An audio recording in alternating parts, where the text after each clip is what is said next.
the G3MSTV getting you the hottest gems out of the city. Let the folk know who we got today. It's your boy Big Head, the Dome Doctor. You already know. Lock it in, man. Out the mud entertainment. You heard we finna do this here. Baton Rouge, Louisiana, 225. Up to Detroit to the 313. I'm representing. You heard me, for all my people. What's down? What it do, man? Alright. I appreciate you doing the interview for me, you know what I'm saying? You know, it's a pleasure to get Big Head, the Dome Doctor. I'm in the building. Before I even enter, man, let's get it. It's a pleasure to have you, man. You heard me? Alright, this is your first time on here, though. So we gonna start off from the beginning. Like, where you from?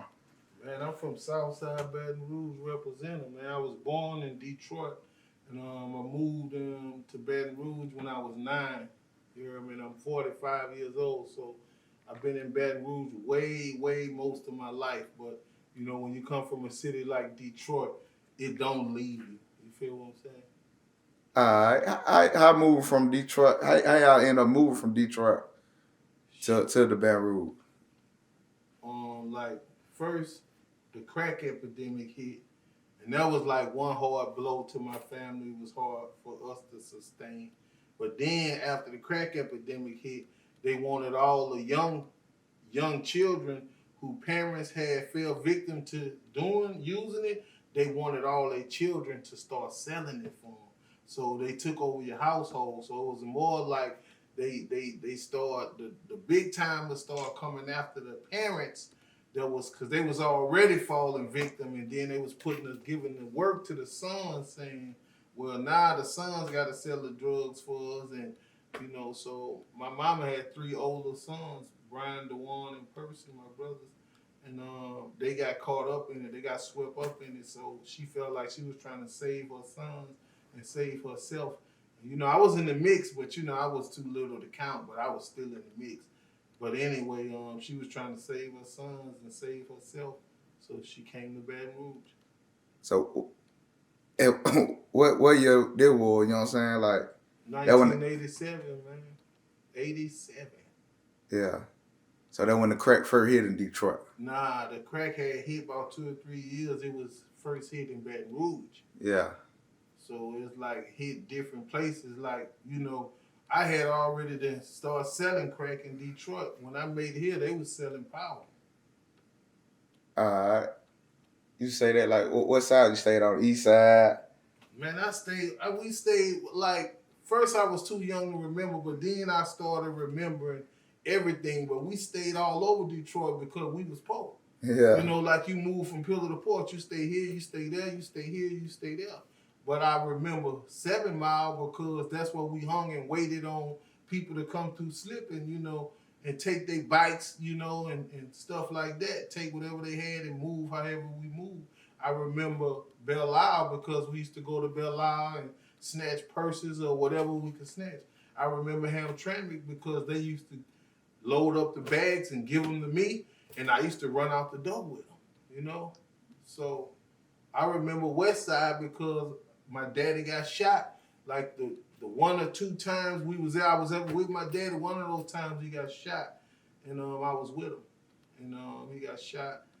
I want to say in the ass, trying to flee on the bike, and I was on the handlebar. So just imagine how that go when you on the handlebar, and these 10 speeds had straight handlebars. They ain't had no truck shit going on. I was on some flimsy, funny bunny handlebars. And I look back, and I was just on the handlebars by myself. He was on the ground. You fell too when he got shot? Yeah, I fell, and I was panicking, and so some people, I guess they knew they was hip to the game, or they knew how it went because they sheltered me. Yeah. And I was screaming like, you know, about my dad, and I didn't see my dad again. They sheltered me all the way until they found out who my mom was and where my mom was and brought me to my mom. It was like, you know, and like, you know, so I guess they was living by the code back then. They was teaching me the code back then to say, you know, don't say nothing, you ain't see nothing or nothing or nothing. You know, even though you're a little kid crying, you know, you still got to remain solid. And they kind of like comforted me all the way till they got me to my mom. And I ain't see my dad. Next time I seen my dad, it was about a year and it was at my grandmother's house, and I was really trying to see how he had recovered, how he was doing. Now I don't know if it was a year, but it seemed like it. But I wanted to see how well he had shook back, and he didn't have no explanation for me or nothing. You know. You just said something about they kind of showed you the ropes on don't snitch and all that. You think they gave you like a real rule book about don't snitch, no snitching? Nah, I say, bro, I basically had to, I developed it in life because like I knew no snitching from just things that me and my brothers did. And, you know, it started from there saying, don't tell mama, you know? And I'm like, okay, bet.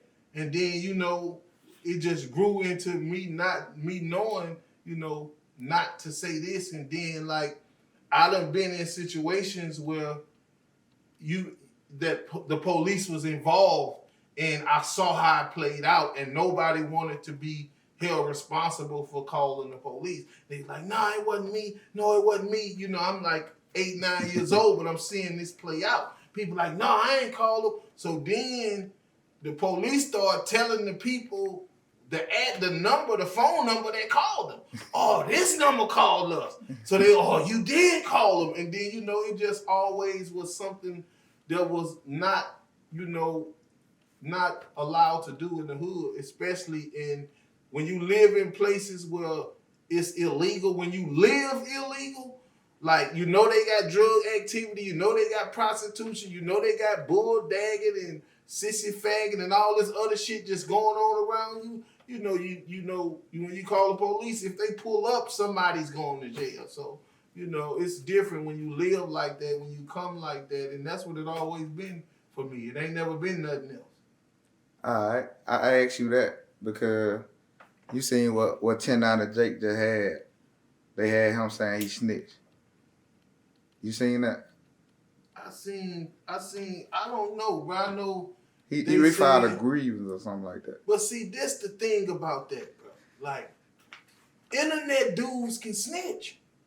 Them be internet dudes, goofies, lames, sports dudes, music people. All these people, they can be good Samaritans. Ain't nothing wrong with a good Samaritan snitching, bro. When you live, because it ain't called snitching if you being a good Samaritan. You just being a law-abiding citizen. But once you say you live by the code, once you enter the game, once you get in the streets and really live like that, that's when it matters. But all these new people ain't live like that, bro. He did it while he was in jail, though. I mean, if he's... He a blood. I don't know him, bro. Like, if he a snitch and he snitched on somebody, bro, if it's facts, it's facts. Ain't no way you can get around snitching. Ain't no sugarcoating that, bro. It ain't no justification for snitching, for cooperating, from oops, my bad. None of that, man. None of that. I had to learn that, bro. I lived through that. Bro, like, I was in the can and I had a situation with a female guard, bro, and they told me that they'll let me go home. They'll drop my charge to say what the female guard brought in for me. Yeah. Guess what? I stayed on lockdown the rest of my jokes. I ain't had nothing to say. And that was a CO. You feel what I'm saying? Yeah. Like, bro, ain't you know, like, I just looked the other way, bro. Like, even the police know that don't even come at me like that, man. I'm sorry, bro. And then another thing I'm going to say is I'm past that. Yeah. That's why I stand on that, because I lived through that. Yeah. Niggas got to live through that. Gangsters, rappers, whatever so-called what they is, they got to live through that, man. I lived through that. I went through the trenches. I went through 4 convictions. I went through shooting, stabbing, fighting, all this here and all this, war wounds and all this, bro. Without that, I survived it, bro. Like, I'm here to tell a story. That's why I'm going to tell it right, because I survived it the right way. I didn't get shot up. I didn't get stabbed up. I didn't get all this, all that. I didn't get robbed and all this and all that. all those years I was in the streets? Because, bro, like I wasn't in it to be bullshitting. It was survival mode with me, man. I rolled with killers, for real life killers and gangsters in real life trying to survive. I ain't had no choice. You feel what I'm saying? I could have, if I had another path to take, I would have took it, my nigga. I ain't had no other path.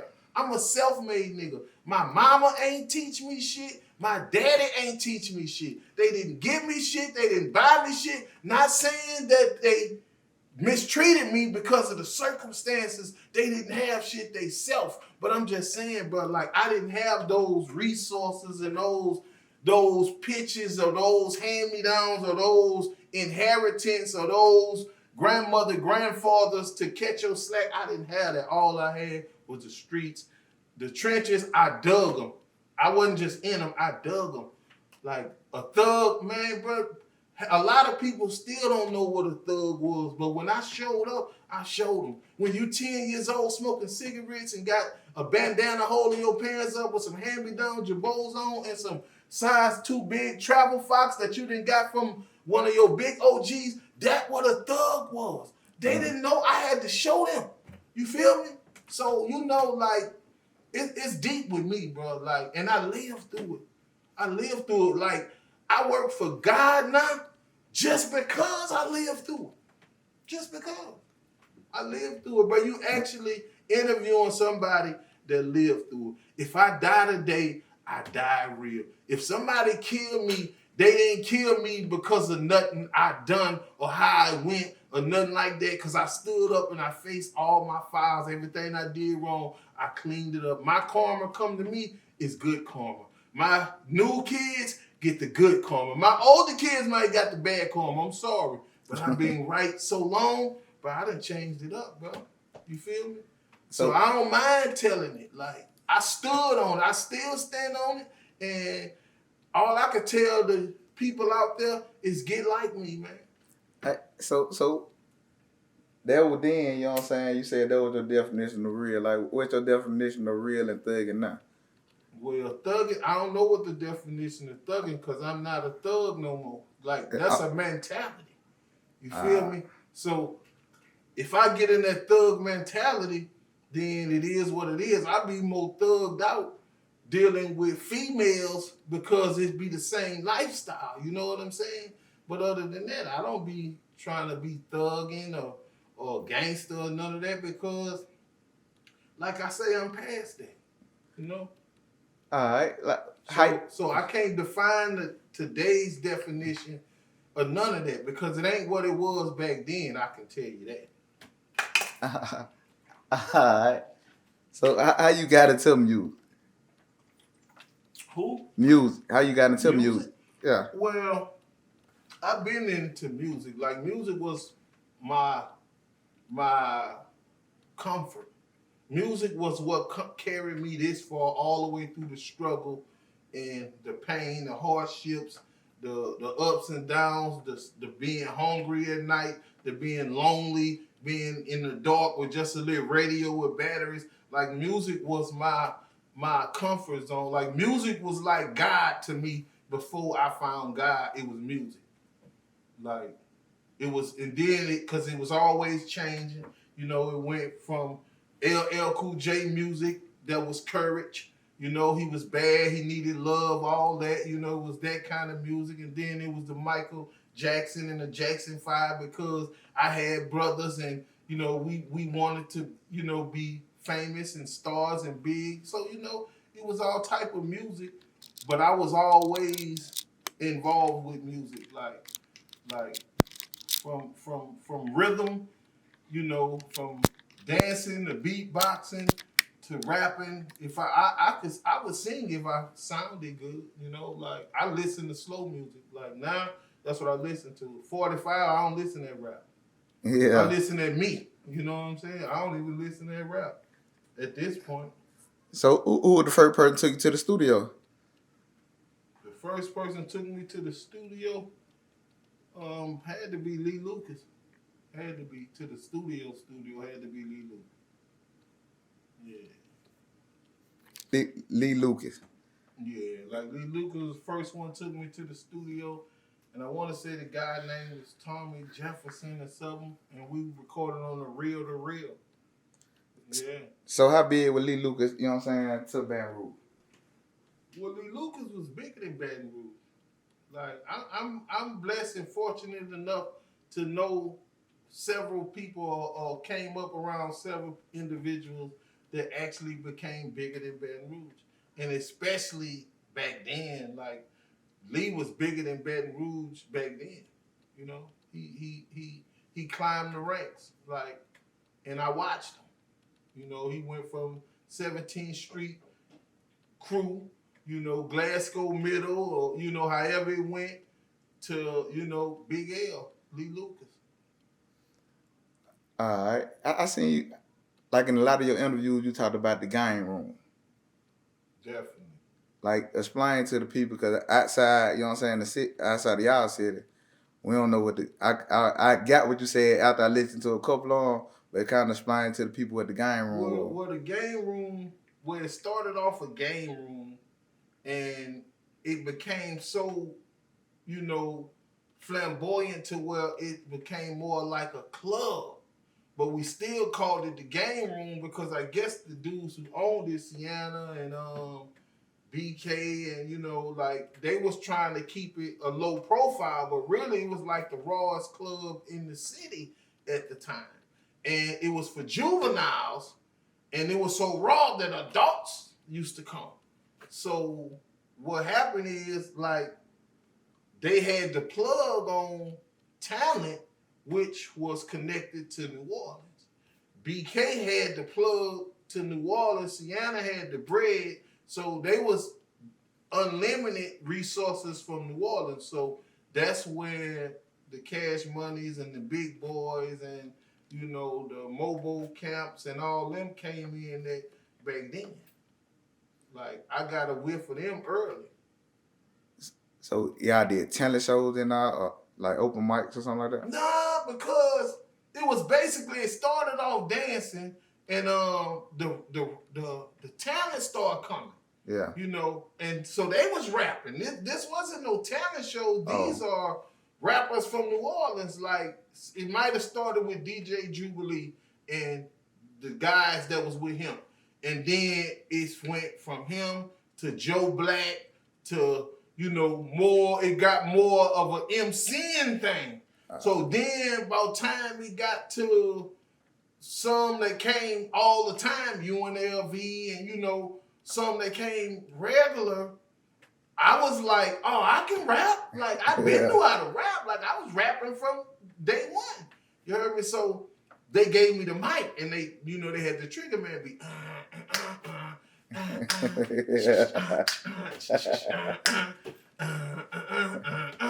and I mean, I used to just get the mic, bro, and it was like I had this thug gangster rap, and I was just, you know, like, I'm freestyling the whole time, but I'm representing the crowd and the hoods and the streets and the niggas out there, and, you know, and they love me, bro. And then from there, it just got more and more serious to the point they would start saying, man, I don't care who you bring, I bet you they can't fuck with Big Head. So that's when we start battling. You know, we start battling, and then I held it down. And then I held it down so long, bro, like they fumbled the ball because, like, those people from New Orleans was trying to sign me. They were trying to get me. So why you ain't sign? Because the people in Baton Rouge were saying, we gonna do it. We gonna do it. We got you. So then they started trying to pick who they wanted me to fuck with. Yeah. So then I end up, out of all the people from New Orleans, I end up fucking with Sporty T. Because, for two reasons. Sporty T was looking out for me. He was trying to help me out, and he was trying to get me into the music thing, but it was still more just hooking up at the game room, freestyling, boom, boom, boom, boom, boom, boom, and little encouragement, and that's it. You know what I'm saying? But then, like, after so long, like, I went to jail. And then by the time I made it out of jail, it was over with Sporty T. Rest in peace, Sporty T. All right, but they were before you started messing with Trill? Yeah, way before Trill. This one, I was like 16. I went to jail at 16. How many times you done been to jail? About too many to count. You know, like a real street life guy, a many amount of times. Like the real deal time. Like I had went to jail before rap, before all that. Like I was really in the streets. I went to juvenile and all that, and you know I got picked up for stuff at 9 and 10 years old that you wouldn't believe. But you know, like I say, it was all in survival mode. I wasn't focused on nothing but survival. That's it. All right. So how you got with Trill? You know what I'm saying? Like how you end up? I guess, bro. Basically, with an alley oop through Boosie, because that's what direction Boosie was going in, and he pulled me in that direction. So, you know, in so many words. I seen another interview where you said you check him out TV. Shout out to bro. Shout out to Check Him Out TV. That's my dude, man. You said you thought you were finna sign the Boosie, but you end up signing the Trill. Right. Well, I thought I was finna sign with Boosie, to be honest. I didn't think I was gonna sign to Boosie, but I thought I was gonna sign with Boosie because, like, you know, like I didn't know how the signing process goes. I'm thinking when you sign to somebody, you sign to, you know, all what comes with being a rapper. Yeah. So I knew Boosie was a rapper, so I didn't know. I wasn't planning on signing to him. I just thought I was signing with him, like he was saying, "This is what I'm finna do, and we gonna, you know, like I want you down with me, so I'm gonna pull you in on it, like you know, nigga looking out for a nigga, like you know, like." But you end up signing with Trill in the time. That's who he signed with. Yeah. So I want to know like what the contract was though, because you said you didn't get number 10 band, under 10 band. Like you ever looked at the paperwork and you know what I'm saying? Well, bro, see, it be like if you get a signing bonus, you might actually get some money. Yeah. And by me being in jail, bro, for like 3 years, you know what I'm saying, and Turk sending me 100 or 50 every month for 3 years, that was a decent signing bonus. I would say.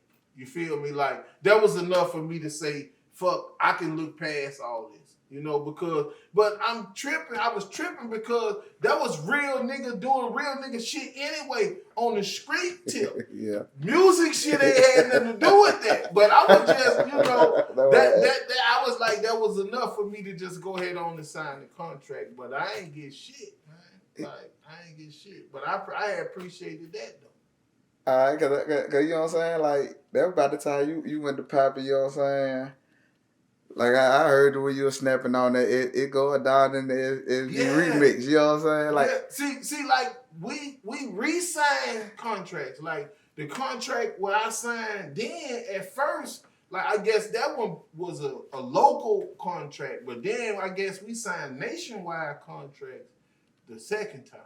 Oh, you saying like a group or something? Nah, just like we wasn't never a group. Oh. We wasn't never a group. It was just that we was coming so fast and coming so hard, and you know the thing was to piggyback off each other anyway. So it ended up starting to seem like a group, but we wasn't never no group. That's if we was a group, I'd be screaming, I'd be pressuring shit like the group. Yeah. But we wasn't really a group, man. But we, you know, we definitely loved each other like a group. You feel what I'm saying? Well, some of us did, you know. So that's like, so how that came about though? Cause you know what I'm saying, like that's really one of the Boosie classics. They going down, and you know what I'm saying, like how that came about with him picking you to get on the, you know what I'm saying, part two. Because like I say, Boosie wanted me in. Yeah. Like that was something that he already had done.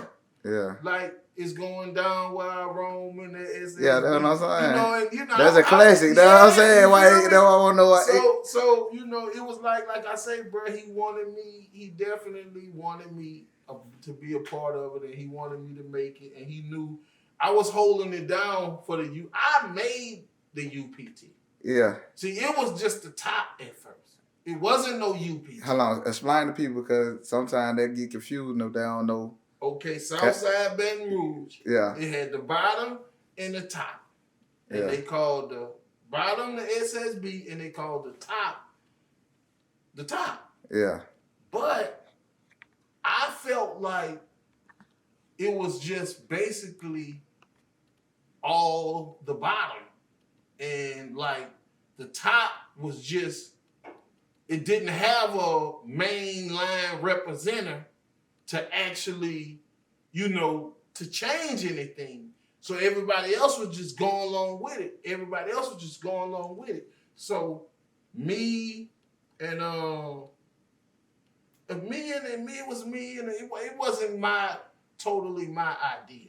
Yeah. My idea was the idea. It was basically a few guys' idea around my way, and it started on Convention Street, not really on 16, 17, Bright Street, none of those streets. It really started on Convention Street when we end up so close to the bridge. And on the other side of the bridge of downtown is Uptown. So we was like, we know downtown is right down there. There goes the bridge. So from here on out, this is Uptown. And then from that point, I just took it and put it in the music. And once I start putting it into the music, I started saying foes up, like I said on the song, because I had got so burnt out on seeing everybody foes go down. Like, and you know, like, down is down. You know, I ain't had no problem with it because I'm a South Side, I'm Uptown, the bottom, all that. I'm full motion. But it was just this. Like, it just, the hand going down and by the bottom being so tough and so rugged and so, you know, it represented it so well. I was like, we need that up top, you know? So I'm like, Uptown. So if we Uptown, why is our foes down if we Uptown? So I was like, Uptown, Uptown. So then once the club UPT came, we started doing like this in the club because me, doing a show there every weekend. Shout out to Charlie. You heard me. Shout out to the DJs. Y'all know who y'all is. From, you know, turning my songs, putting me in the game like that. But me doing a show every weekend, they playing my song 4 or 5 times a night. Every time it opened, we had it jumping. And it went from the Matrix. They know how raw the Matrix was to the UPT. They changed the name of it to the UPT. Why? Because of me. And what was some of the rappers from UPT? You know what I'm saying? Who? Some of the rappers. Some of the rappers? Yeah. Oh, they had a bunch of rappers. They had me. They had Boosie. They had Down Bad. They had Paper Talk. They had, man, it wasn't just me. Yeah, I know what I'm saying. But I'm just saying, my impact, my song, Slutastic, my song, What You See, those kind of songs that I had jamming, like I basically could, any song I recorded, they played. That's how I was coming. You feel me? And all the city had to do is just like get behind me then. And bro, it was over. I've been knew how good I was. It took Instagram, bro, for people to see how really talented I am, bro. And that's sad, bro.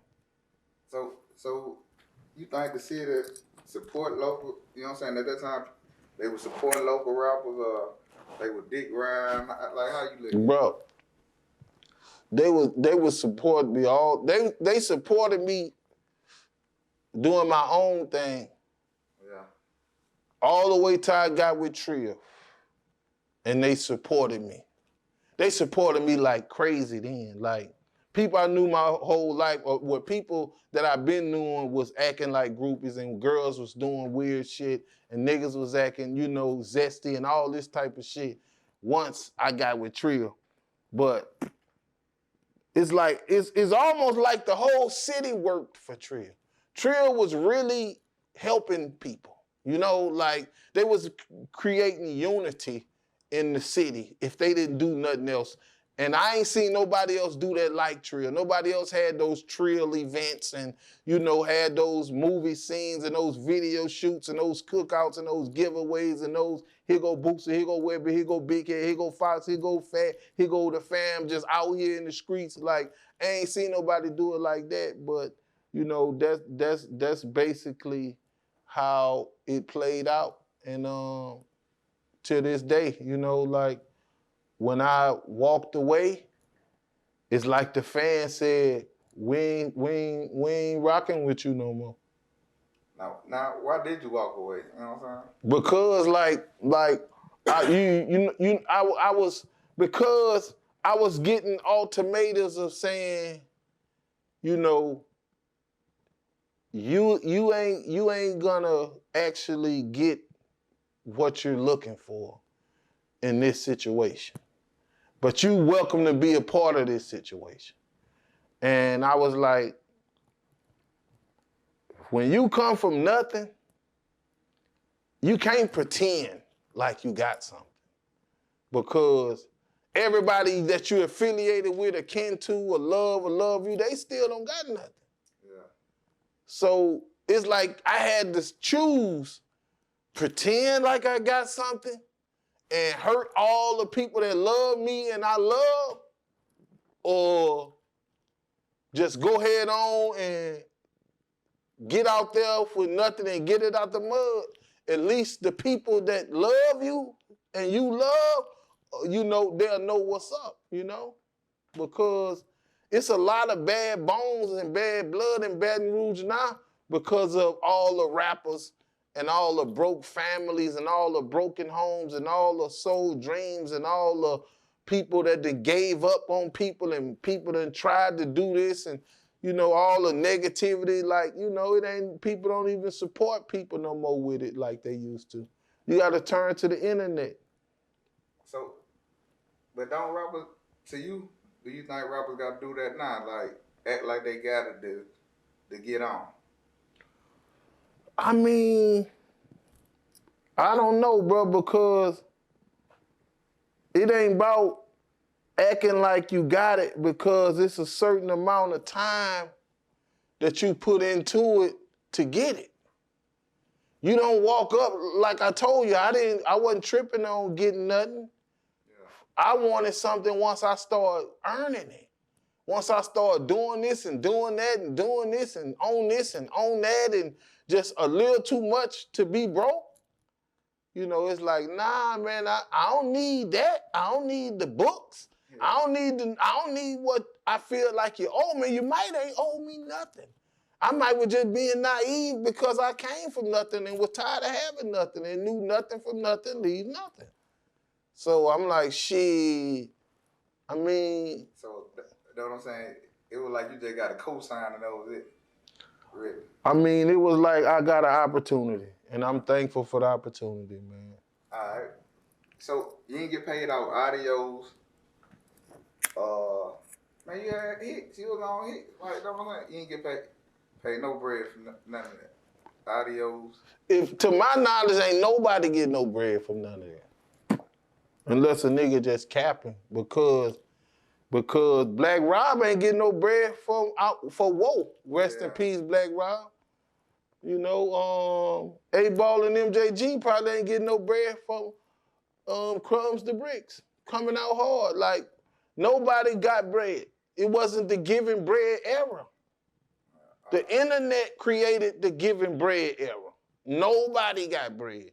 Master P gave niggas bread. I give him that. Master P gave his rappers 30 bands, a car, a house, and just let them crash out one by one. Shout out to Master P. But we didn't get nothing. Man, I want to say Master P might have been the only one that gave rappers something. And that's probably how he got it. He went to California, came back, body. Shout out to Master P, man. All right. So, your politician network, you know what I'm saying? They were kind of ahead of the time when you go back and listen to it. Right. So, you always been into politics and all that? Man, it was just about having the right thing to say to the right people to convince them some kind of way to, hear you out. Yeah. Like when you come from Detroit and you can talk to grown people to help you and your family out on a Greyhound bus to get food and shit like that, it just become a given, bro. And it was like, bro, you know, I was letting them know I'm a politicking, networking, and they wasn't politicking. Yeah. They definitely wasn't networking. You feel me? Yeah. But I threw it right on out there. Nigga like me, come from nothing, Blanchard's Code, Big D. I threw it right on out there. Politicking, networking. Right on out there, bro.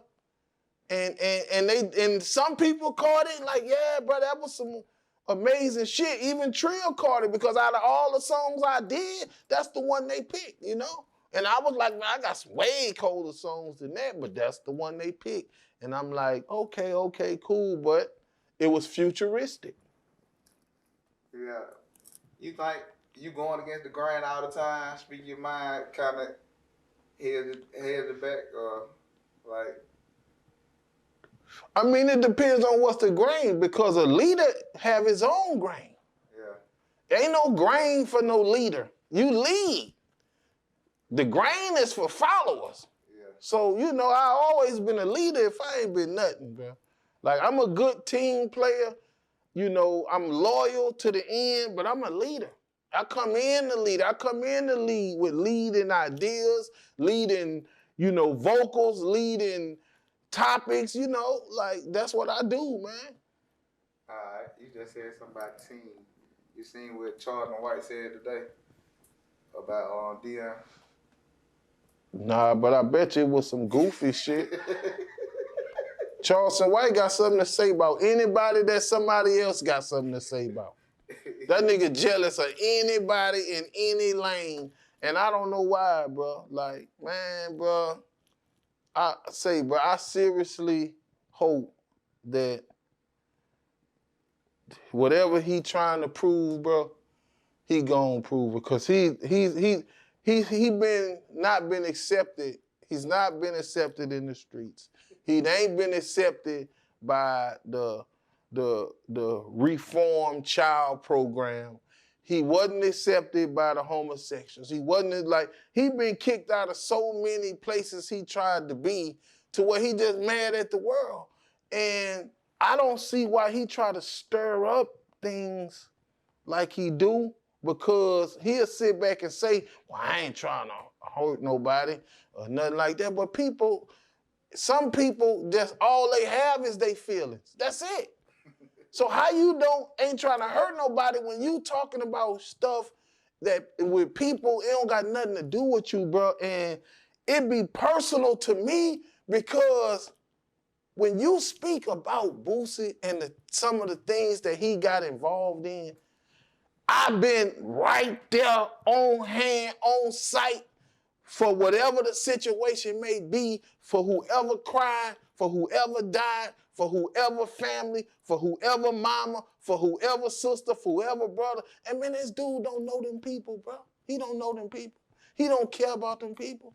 Yeah. He just try to skylog so somebody can get back to somebody so they can say something, bro. But that it's effective in the hood, man. The hood will never accept you or respect you, bro. Regardless to what happened, you don't toy with that. You toy with that Hollywood shit. You don't toy with that real life shit. This dude, bro, I don't know if he think that he can extort the internet or what, bro. I don't know. But I'm like, Baton Rouge is different, bro.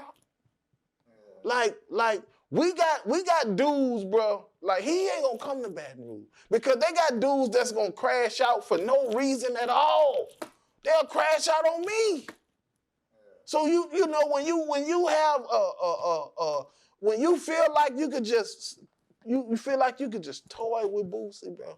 And you feel like you could just toy with Young Boy, bro. And you feel like you could just toy with Gates. See, real niggas sit back and see shit like that, bro, and take offense to that shit because you dissing Boosie, you calling Gates like y'all cool, you saying if Young Boy don't come perform or this and that, bro. We understand that we might don't see each other every day, we might don't speak to each other every day, bro. but we part of the same circle, bro. Like, we can't let outside ass niggas just take shots and stabs at one another and then associate with the next man. No, bro, it don't go like that. It don't go like that, bro. And I can't speak, bro, for young boy, cause young boy young. You know what I'm saying? He on a whole different wave. And even young boy realized, man, I ain't finna be entertaining what this dude got going on, and fell back. You feel me? So he like, okay, I'm gonna go run back Gates way. Gates, I'm like, bro, these dudes see what this dude doing, bro. Divide and conquer. And Baton Rouge, Baton Rouge could be like New York, bro. We got just as much as heavy hitters. We brought just as much, and I ain't gonna say Baton Rouge, I'm gonna include the whole Louisiana, because Louisiana for sure can take on everybody and win. You feel me? But they like, nah, we gonna keep that divided. Y'all gonna stay here. We gonna keep y'all here. Nah, look, bro. Man, it's enough of that, bro. It's enough of that, Charles. You might well lay it down. He owed me an apology, and I want it. And I want him to say that I'm the best rapper, his favorite rapper, because I don't know what he felt like he could just say he want big head and this and that and this and that, bro. Look, Charleston, bro, when I was saying what I was saying, I was saying what I was saying because I was serious, because I know what you saying and what you trying to do. But the music part, the internet part, man, that's to be honest, that's entertainment. Yeah. That ain't even street shit. I spar with him 100 rounds on some entertainment shit. Like, he can't do nothing but help me come up. Yeah. He fucking with the wrong one. You feel what I'm saying? Like, I could make a song about him every day of the week. Drop a CD about him with every song on there about him if I wanted to. Why you made that song? Why you wasted the energy and made the song about him? Man, I'd have made 3 or 4 of them about him. Because from number one, the song started when he said something about somebody can't rap. Yeah. And he said, Big Head and that other no rapping ass nigga Fox, or woo. And I mean, to be honest, bro, and I'm gonna say this, and I shouldn't say this, but I don't know what man Fox stand after fucking with Charleston White, because Charleston White tried to bribe him to be cool with him, thinking he was gonna bribe me and talking about, okay, well, we could get 50 grand a piece and just plot and play. And man, I'm not playing or pretending nothing with Charleston White. Fuck him. He's a serpent. That's his whole plan, to get you to pretend like you cool with him so he can cross you out with Boosie. Fox, you gotta be smarter than that, man.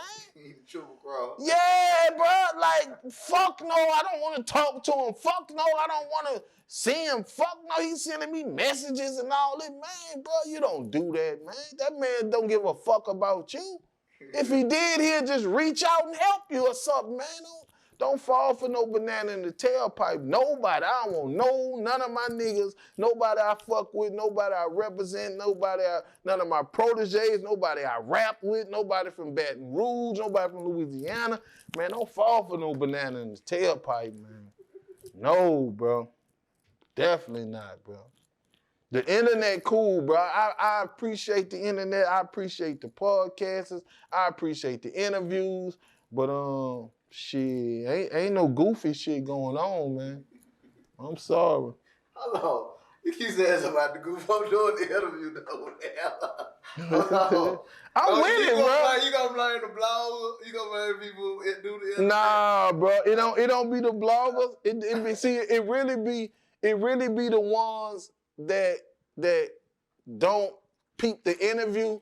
They just be looking for what they be looking for to take off and give their opinion. Yeah. All I be saying, bro, is just understand these just interviews. Yeah. You know, we this is content helping build platforms and people in front of that, and I'm grateful for it. You know, like I mean, I do 100 interviews back to back, and then I say I have something to show for it. You feel what I'm saying? If I do 100 interviews for $1,000 a piece, that's 100,000. Yeah. That I made off interviews. So I'm on my mission, man. All right. I recently just did the TQ interview. He said Boosie needs to slow down on the internet. You know what I'm saying? So, you know how he had gotten into it with his daughter. And then it led up and talking about the Terry Boy. Like, did you know Terry Boy? Yeah, I knew Terry Boy. I knew Terry Boy from young. Terry Boy come from around my way. Yeah. So I'm saying, like, what's your take on that whole situation? Just Terry Boy, Boosie getting on the internet and Man, bro. First thing first, I'ma say that Terry Boy Black got 1,000 sisters, bro. yeah. Like everybody from the South, every girl from the South, every woo, like that just was the type of nigga he was. So I don't know how it led to that, but you know, I knew Terry Boy outside of that. I didn't know him just from that. I knew him from the streets. I knew him from doing buku slow down slimy shit. Like that's just the type of nigga he was, you know. And you know, at first when I was young, like you know the Animal House days, like you know I looked up to him because he was old black ass nigga and he had a 4-finger ring that said black, and you know he was trying to make it, and you know people like Tangy and you know and D and them, they was like you know. They was pressing them a little bit, you know. They pressed them a little bit on this side of 17, you know. But then, like a couple years later, you know, once he became black, you know, it was a whole different story. Like he supposedly had, I think it was Mark and Berlin he supposed to have got, and that kind of made him like an outcast in the hood because Mark and Berlin was like the big dudes in the hood. See, I'm a young nigga. I'm confused. I'm like, damn, like, why Black did that? Why Black got the niggas in the hood, you know? Now he can't, you know, I ain't gonna see him no more. Well, I thought I wasn't gonna see him no more. So then I heard he got shot. Then I heard he got shot again. But then, nigga pull up in a drop top 5.0. It was turquoise, white, clean, on D's and V's, pumping that regulator, mount up, pull in Blanchard's coat with a chopper, and it was black. I said, wow. Yeah. Like, that's when I knew he was a whole different type of dude, bro. Like, because, like, he was back, and he was fresh, and he was clean, and he was bullet holes everywhere, but he was with the chop on the seat just, regulator. It was a clear black night. I'm like, man, this nigga Black a whole different animal. But then, like, bro, he turned a whole nother switch because this some other exclusive shit. So when they start saying this, it started right here on this interview, right here on your podcast, my nigga. Like, Black went to jail and came out and changed his name to Power. Power. His name was Power. Like everybody saying Black and Terry Boy, they just going off the old him. His name was Power, bro. That man changed his name to Power. Way before 50 Cent and all that, way before that man changed his name to Power. And he didn't want nobody call him nothing but Power. Now we might have still, I had been stopped fucking with him. He was a little too slimy for me. You know, like I've been learned, like, because if he couldn't push your buttons, then you know, like, but he'll push your button on out of here. So I was like, nah, I ain't fuck with him like that. But you know, like, you know, it is what it is. I ain't gonna say, you know, coming up, like, bro, like I said, I was surviving, so I fucked with them all. You know, I ran with some of the low lifes it was, bro. You know, cause I ain't had nobody else to run with.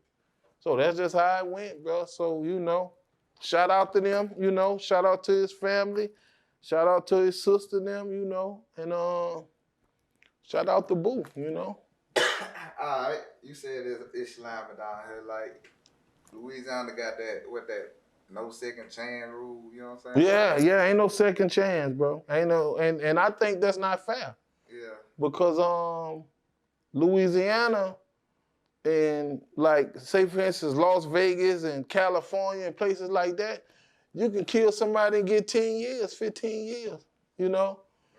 right there in Mississippi, but in Mississippi, you know, you got a chance to make children, have children, and reproduce and have them go out and help you survive in jail. But in Louisiana, bro, you make one mistake, which killing somebody shouldn't be classified as a mistake.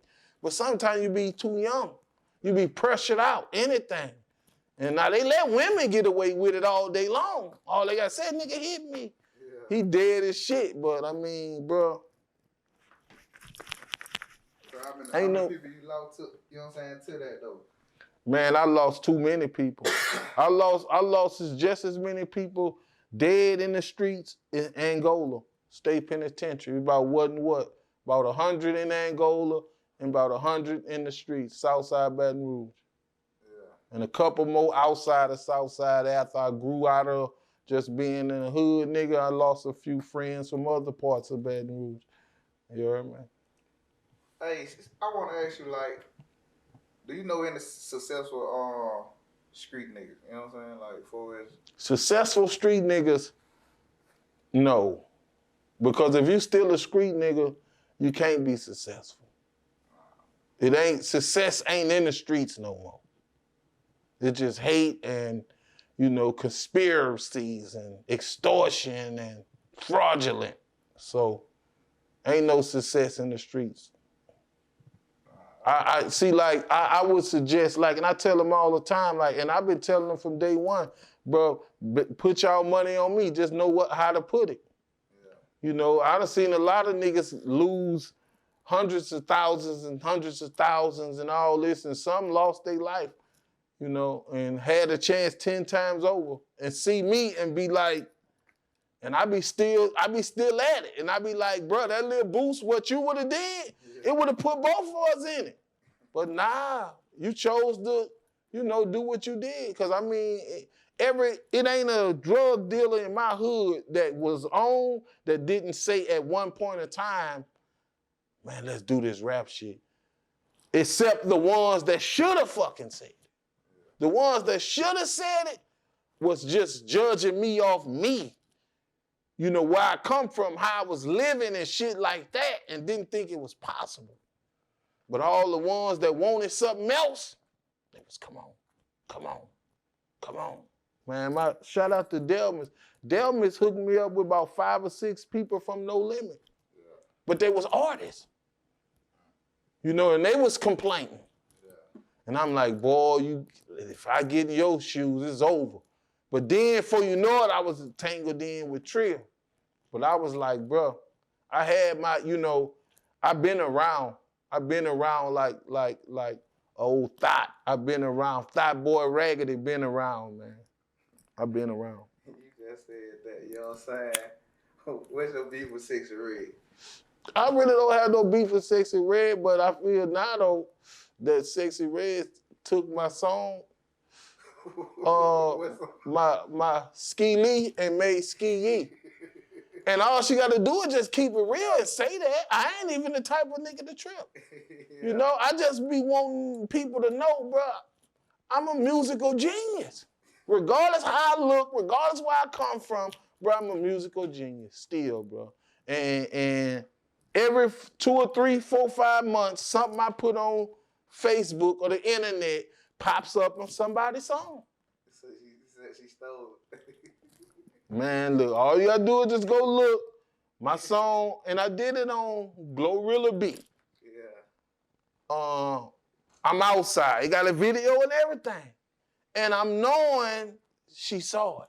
I'm knowing she saw it. Because she trying to get traction. Yeah. She said, I'm out of town thugging with my round. Somebody done saw it. Whoever behind the wheels of steel, come on, bro. Like, I ain't trying to sue nobody or nothing, though. Because, you know, it ain't that serious because, like, it's more to Ski Lee. Like, Ski Lee, it go like this. Ski Lee me taye. It's more to just Ski Lee. It mean I'm a real nigga till I die. See? So when I say Ski Lee, you say Mathaye. So it'll be like, Ski Lee, Mathaye. You feel what I'm saying? So like, so I'm saying like, man, what's down with my real niggas at that bitch? Ski Lee. So if some niggas might say Ski Lee back too. Because that's far as it go with them. But niggas who actually know, they gonna be saying Mathaye. You know, Mathaye. You feel what I'm saying? So come on, Sexy Red, make the Mathaye too then. You made the Ski Lee, make the Mathaye. You feel me? Keep that shit 100. Recently, you started your own record label? Man, I started out the Mud Entertainment in 2009. But you finna start signing artists? Nah, I don't got shit to give them. I don't got shit to give them, I ain't gonna lie. I ain't even gonna lie. And that's a curse, bro. Because, I mean, I remember, bro, when Gates walked up. Yeah. And was like, bro, I'm raw, bro, I'm raw. And I'm looking him in his eyes, bro, like, bro, you raw. You raw. But I ain't got shit to give you. You know, like, I can't do nothing direction. So we mutual, Big London. Big London, look out for me, Big London looked out for you. So we mutual. Yeah. So I'm like, hey, we still meeting up at Big London spot for some apparent reason. Yeah, ain't shit I can do for you. Hold on, you just said Gates, but I did hear you in the other interview. I don't know if it was on the Southern Drip or whatever. You said you will eat Gates up in the rap battle. You said something about. I might have said I'm Gates' favorite rapper. I'm not gonna say that I eat nobody up or I'm better than anybody no more. You know why? Because I be saying that. Yeah. See, you have your opinion. You can say it if you want, but you rather me say it. No, but I'd rather you say it and everybody else say it because I want to know the truth. When I say it, I'm the only one saying it. Somebody might sneak say, yeah, Big Head rap. Yeah, Big Head good. Yeah, Big Head this. Woo, woo. But I'm like, bro, that's how I feel. I feel like ain't nobody fucking with me still. Yeah, like, you know, and I be like, just put the beat on. Yeah. Give me the same opportunity you got. And you ain't gonna fuck with me. I wouldn't give a fuck who it is, man. You go give Jay-Z, Lil Bow Wow, Snoop Dogg. It don't matter. It don't matter. Like, shit, man, bro. This rap shit too easy. Like, that's all I do, bro. Like, I'm trying to venture off into other things now, but the rap thing is too easy, bro. Like, niggas know stay out my way when it comes to rap. And I gotta give Boosie and Webby and Fox they credit because at least they stood on side of me, bro. At least they went up, at least they said, that's it. At least we put songs out together, man. Man, they got some niggas won't even do that. Like, I'm just gonna stay from around them completely, man. Nah, bro, I take it easy on you, bro. I'm old now, I take it easy on niggas. Because I know it's a possibility they could help me, even though they don't, but I still take it easy on them. So what else you got coming up? You know what I'm saying? When we get ready to wrap it up, like. Man, I got a couple projects, bro. I'm just waiting on somebody to help me, you know, on the financial end. I got Switch Music. That's a whole team of people that I work with. Me, Southside Black, AJ on the track, Quante Zan. Like, it's a whole little gang of us that make great music. The sound, the raps. I do the features, they do the mixing and mastering and the productions and all that, and we hook people up. So that's Switch Music. Then we got the CD coming out. Then I got the Southside Babies compilation coming out. So I want that to be kind of like on a peaceful, positive tip for Southside Baton Rouge. So I got the, you know, like a little peaceful, positive compilation coming out, Southside Babies. And that's it, bro. Just steady working and, you know, grinding. I got the studio, you know, I do sessions, but I don't record. So you got to get a verse at least because I got to pay Southside Black to do the engineering. So, you know, I'm doing that. I'm grinding, and you know, from there, I'm just staying out the way. Hopefully, you know, the internet thing take off. All right, you give me 3 artists to check out from the area. 3 artists Yeah. to check out from this area. Yeah, up and coming. Say, bro, Baton Rouge like it. So it's like all they got to do is come out, and they be out. But if I give you 3 artists, I don't know if they up and coming. But I'ma say somebody that recorded with you. I ain't gonna say people who recorded with me because okay, all right, you want to know people who recorded with me? No, I'm just saying anybody that for people can look at the channel, check them out. I want to check them out. Shit, well, I don't know. You might have checked them out. You heard of Bleeder? Yeah, I heard of Bleeder. Let's say somebody. I mean, like you know, like that's people like Bleeder and Tech. You heard of Tech?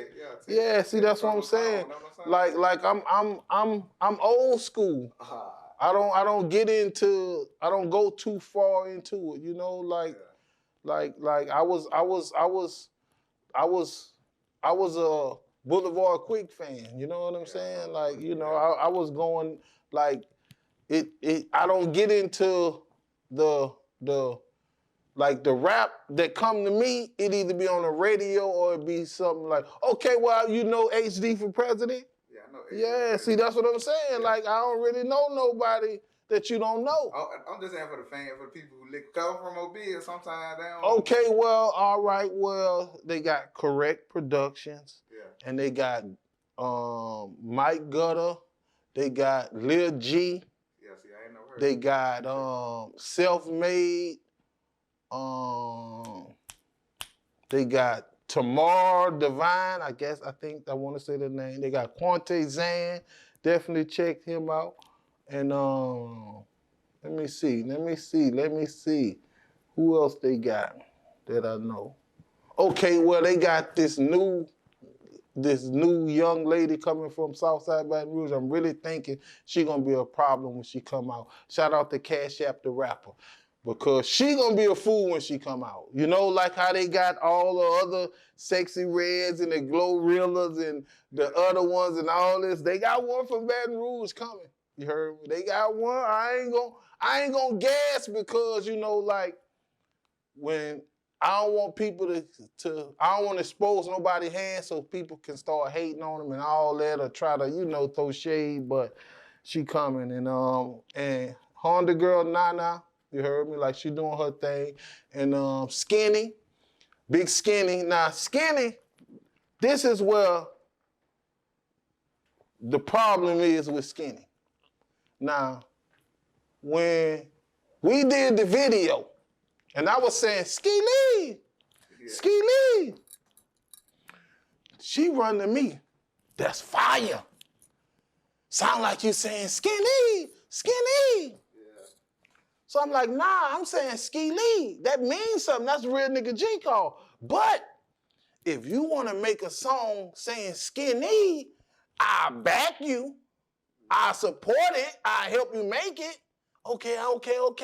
And she never did it. Well, guess who did it? Sexy Red. Now, I done pitched you to, because she said it, her name, Big Skinny, just in case you, like you say, you do your homework. Yeah. Big Skinny. She told me when we did the video, if you go look at the video, she in the video at the red light clutching on the lead pipe, that's her. Yeah.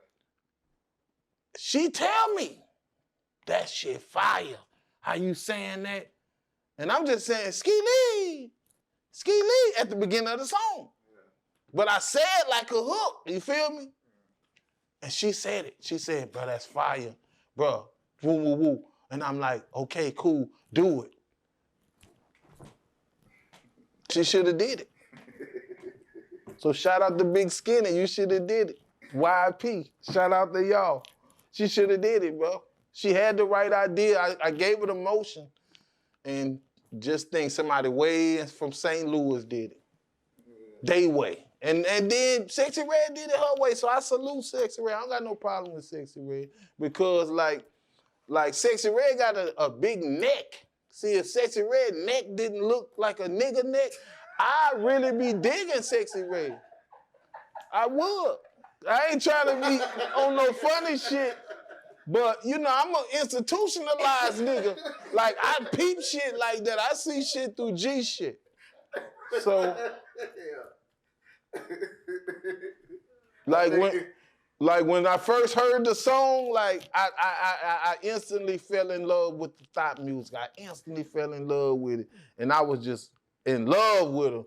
And then when I seen them, and I just kept looking, it wasn't from what nobody else said, or how nobody else tried to picture.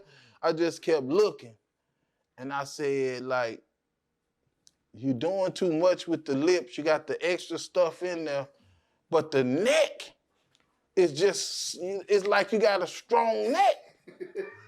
Why your neck so strong? Nah, so I went to looking at the shoulders. They kind of there, but the arms ain't big. See, you can't get arm surgery, not yet, I don't think. But her arms ain't big. So, you know, she might just got a big neck. And if that's the case, I know she got some fire top if her neck just big like that. But your neck big, baby. I love you as a person, and you know, I don't want you to expose yourself no more than you already have to prove nothing to nobody. But I'm gonna just tell you, your neck is what's people looking at and what got them skeptical. Yes, ma'am. Last thing a nigga wanna do is be saying they after you or want you or wanna have sex with you or lusting on you, and then you hear some shit like that. So, you know, you took a picture with Drake, but you know, Drake the lead fruitcake, so you never know. You know, and I mean, no disrespect. I mean, you know, he can do what he wanna do, how he wanna do it, and get away with it. You know, so it's no problem with him doing it because he ain't crossed the line. You know, Wayne, you know, Baby and Wayne kiss on some G shit. So, you know, Drake is a mastermind, you know? So that can be the pushing narrative. But who else want to kiss? Who else? Who else? Because, man, bro, I'm just, like I say, bro, I'm just a nigga, you know, like I say, my thug mentality comes in with certain shit, especially females, because I was definitely thugging them in my days, so that's all I know. And she was my type. Yeah. You know, Glorilla was my type, she was my type. Now, the girl about eating her ass, I think she was just capping. I don't know about all that. She ain't my type, but, you know, and she might be, I don't know, but, you know, a thot is a thot. She look a little too old to be a thot. You know, thot is a thot, man. Hey, like, you welcome to BG home, like everybody have BG home, you know what I'm saying? Like, you think they gonna get together and get that tour together? Yeah, man, I hope so, bro. Like, I hope so. I hope, you know, I hope the best for them, bro. I hope the best because you got to, at this point, you got to have your priorities straight and you got to be able to fall back and let it come to you. You know, and what I'm saying, I'm seeing the past. You know, and I'm like, bro, why? I don't know if somebody's sending you in the past direction, but they got a whole bunch of new shit going on. So by you in the past, and ain't nobody putting you up on that, it's like niggas want you stuck in the past. When you can just capitalize on being yourself, man. You know, like, I don't see Wayne pressing no CD. I don't see Juvie pressing no CD. I don't see Turk pressing no CD. And what I mean by pressing CD is about pressing to put one out. Yeah. You know, because they understand, they get it. Yeah. You know, so tell BG, you know. So you sell features for $50,000. Fuck it. Yeah. You know, like, don't come out and give them everything you got. Because you do that, then once they take that from you, you ain't got nothing, my nigga. And for the soldiers, for Soldier Slim, for the 13, for High Kizzle and everybody else, man, you got to have it, bro. You deserve it, bro. Like, and baby don't mind getting it to him or seeing him with it. He just know he don't want him to spill it all over the streets and cause violence and commotion and, you know, put the ops in it and all that, like he ain't up on all that yet. So, you know, he got the, you know, but, man, bro, if that man use his mind, the mind I know he got like he's supposed to use it, man, ain't no stopping Jizzle, man. We gonna get ready to wrap it up. Tell the people where they can find you at on social media. Man, you can definitely find me, man, Big Head, Doctor. You heard me. I'm on Instagram. Instagram, like my resources right now, but I'm on Facebook, Big Head, Doctor. And anywhere else you see me, man, because I'm really not no internet dude. But I mean, it's these days and times. It's the internet world. So, you know, like the more views, the better. The more content, the better. So, you know, I hope I didn't say nothing to hurt nobody's feelings or harm nobody or nobody take it nowhere or create no narrative dissing me or dissing you or nothing that we affiliate with, because, you know, it's all internet content for them to look at while they cheesing and slouching or sleeping or bored or lonely or jealous or mad at somebody. They ought to appreciate it, you know what I'm saying? And, you know, like it up, and, you know, that's how I see it, bro. You know, especially when it's coming from a nigga like me, a self-made nigga. Because I'm going to tell you what I'm going to tell you. I ain't going to tell you what no nigga told me to tell you. I'm going to tell you what I'm going to tell you. That's all I can tell you. I'm sorry. I can't tell you nothing else. Can't coach me or coerce me or, you know, program me or nothing like that because, you know, I ain't going to remember. I smoke too much. Fuck. Shit. What you want to tell your fans or your supporters, you know what I'm saying? Man, I want to just tell them, bro, like, you know, just see me through. Like, you know, I don't have to give up with the rap, so you know, no need to give up. But, you know, for help, reach out to me with some ways that I can get stability for me and my family instead of just letting me sink through the fucking cracks, because I'm getting older and older, man, and I know they got young entrepreneurs, young people that have money and gonna have no idea what to do with it. Man, hit me up, man. I don't want your money. I want my own. I never wanted another nigga money. I always wanted my own. Once I realized taking shit from other niggas that was weaker than me or less fortunate than me wasn't real, I been stopped doing that. I want my own, man. You feel me? So, you know, that's all I want to do, bro, is succeed. I've been in it too long, you know? I thank God my mama's still alive. I want to reward her with something one day. You feel me? So, like I say, man, rock with me, bro. Shout out to Baton Rouge, shout out to Detroit, shout out to Dallas, shout out to Houston, you know what I'm saying? Everywhere else I be, man. Shout out to y'all, man. It's your boy Big Head the Dome Doctor. And like, you know, make your best mistake. I'm a lot of people's best mistake, man. You heard me? Even though I'm down with 1670, shout out to 1670 clothing line, but I just want a lot of people to know I was their best mistake that they made. You heard me? And right now, Charleston White, I'm your best mistake, man. So fix it.